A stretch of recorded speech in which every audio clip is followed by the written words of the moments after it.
kita akui Barisan Nasional yang memerintah sebelum itu Perikatan telah membuat jasa-jasanya kepada rakyat dan kepada negara.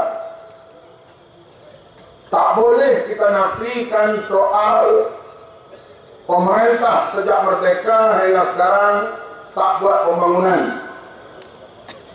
Mereka buat dan kita boleh lihat pembangunan yang berlaku itu. Setuju atau tidak? Setuju atau tidak? Lihatlah pembangunan di Malaysia. Ya, ada pembangunan.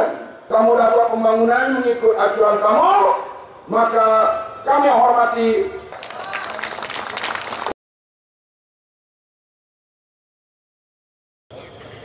Orang Cina dari sekalian tak suka dengan ceramah. Orang Cina ni dia bukan suka dengan ceramah. Nak bagi orang Cina dengan ceramah, kena boleh makan. Kena boleh makan.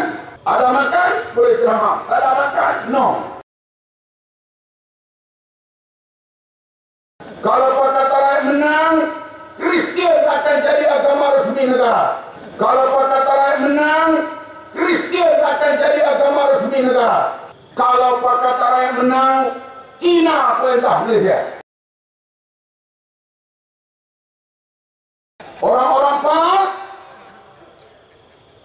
wajib dan menyokong kita mengundi Barisan Nasional. Boleh?